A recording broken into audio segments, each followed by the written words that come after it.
ಅಡಿಗೆ ಕೆಲಸ ಅಂತಲೇ ಇಟ್ಕೊಳ್ಳಿ. ಮನೆಯಲ್ಲಿ ಯಾವಾಗಲೂ ಟಿ ವಿ ಓಡ್ತಾ ಇರುತ್ತೆ. ಆ ಸೀರಿಯಲು ರಾಮಪ್ಪ, ಕೃಷ್ಣಪ್ಪ, ಗೋವಿಂದಪ್ಪ, ಏನೇನೋ ಸೀರಿಯಲ್ಗಳು. ಸೀರಿಯಲ್ ಇಲ್ಲ ಅಂದರೆ ಅವ್ರ ಜೀವನ ಇಲ್ಲ. ಬೇಕಾದ್ರೆ ಗಂಡ ಇಲ್ಲದೆ ಇದ್ಬಿಡ್ತಾರೆ, ಮಕ್ಕಳಿಲ್ಲದೆ ಇದ್ಬಿಡ್ತಾರೆ. ಆ ಟಿ ವಿ ಸೀರಿಯಲ್ ಇಲ್ಲದೆ ಬದುಕಲ್ಲ. ಏನೋ ಒಂದಕ್ಕೆ ಅಡಿಕ್ಟ್ ಆಗ್ತೀವಿ ನಾವೆಲ್ಲರೂ. ಸೀರಿಯಲು ಅಂತಲ್ಲ, ಏನೋ ಒಂದಕ್ಕೆ ಅಡಿಕ್ಟ್ ಆಗಿರ್ತೀವಿ ನಾವು. ಆ ಪಕ್ಕದ ಮನೆಯವ್ರ ಹತ್ರ ಮಾತಾಡಬೇಕು, ಕೆಲವರಿಗೆ ಮಾತಾಡೋ ಹುಚ್ಚು. ಅಲ್ಲಿ ಅಡಿಗೆ ಮನೆಯಲ್ಲಿ ಹಾಲು ಇಟ್ಬಿಟ್ಟು ಕೊತ್ತಂಬರಿ ಸೊಪ್ಪು ಪಕ್ಕದ ಮನೆಯಲ್ಲಿ ತಗೋಬೇಕು ಅಂತ ಬರ್ತಾರೆ. ಹಾಲು ಉಕ್ಕೋದ್ರೊಳಗಡೆ ತರೋಣ ಅಂತ. ಹಾಲು ಉಕ್ಕಿ ಪೂರ್ತಿ ಸುರಿದೋಗುತ್ತೆ, ಪಾತ್ರೆ ಕಾದು ಸೀದೋಗುತ್ತೆ ಪಾತ್ರೆ. ಇವರು ಹರಟೆ ಮುಗಿತು ಕತೆ ಇವಳಿಗೆ, ನಾನು ಏನು ಮಾಡಿದೆ, ಏನು ಮಾಡ್ತಾ ಇದ್ದೀನಿ. ಅಥವಾ ಅಡಿಗೆ ಮನೆಯಲ್ಲೇ ನಿಂತಿರ್ತಾರೆ, ಅಡಿಗೆ ಮಾಡ್ತಾನೆ ಇರ್ತಾರೆ, ಮನಸ್ಸು ಟಿ ವಿ ಸೀರಿಯಲ್ ಇರುತ್ತೆ. ಅಥವಾ ಫೋನ್ ಇಟ್ಕೊಂಡು ಯಾರ ಥರ ಮಾತಾಡ್ತಿರ್ತಾರೆ. ಉಪ್ಪು ಹಾಕಕ್ಕೆ ಹುಣಸೆಹಣ್ಣು ಹಾಕ್ತಾರೆ, ಹುಣಸೆಹಣ್ಣು ಹಾಕಕ್ಕೆ ಉಪ್ಪು ಹಾಕ್ತಾರೆ.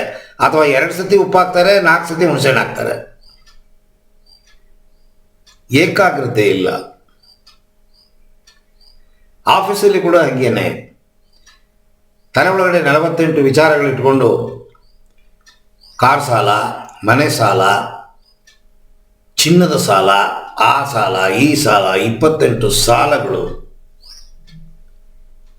ಅವ್ರಿಗೆ ಕೊಡು, ಇವ್ರಿಗೆ ಕೊಡು, ಏನೇನೋ ತಲೆ ಒಳಗಡೆ ಹಾಕ್ಕೊಂಡು ಆಫೀಸಿಗೆ ಕೆಲಸ ಮಾಡಕ್ಕೆ ಬಂದರೆ ನಮ್ಮ ಮನಸ್ಸು ಬೇರೆ ವಿಚಾರಗಳಲ್ಲಿ ಓಡ್ತಾ ಇರುತ್ತೆ ಹೊರತು ಕೆಲಸದ ಮೇಲೆ ನಿಗಾ ಇರಲ್ಲ.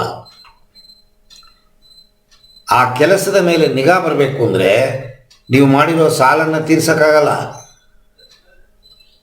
ಅಂದರೆ ಆಫೀಸಿಗೆ ಬಂದು ಸಾಲದ ಬಗ್ಗೆ ಯೋಚನೆ ಮಾಡಿ ಏನು ಉಪಯೋಗ ಇಲ್ಲ. ಸಾಲವೇ ಮಾಡದೆ ಜೀವನ ಮಾಡೋದನ್ನು ಕಲಿಬೇಕು.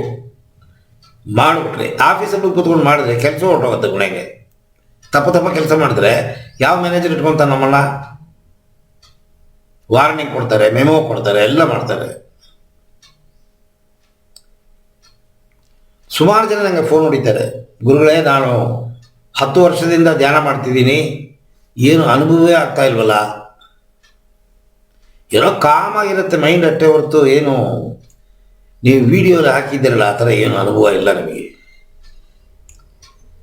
ಕಾರಣ ಏಕಾಗ್ರತೆ ಇಲ್ಲ ಅವರಿಗೆ. ಏಕಾಗ್ರತೆ ಇದ್ದರೆ ಮಾತ್ರ ಒಳಮುಖವಾಗಿ ಹೋಗೋಕ್ಕೆ ಸಾಧ್ಯ. ಅದಕ್ಕೆ ಈ ಧಾರಣೆ ಅಂತ ಅನ್ನೋ ಈ ಅಭ್ಯಾಸವನ್ನು ಕಲಿಬೇಕು.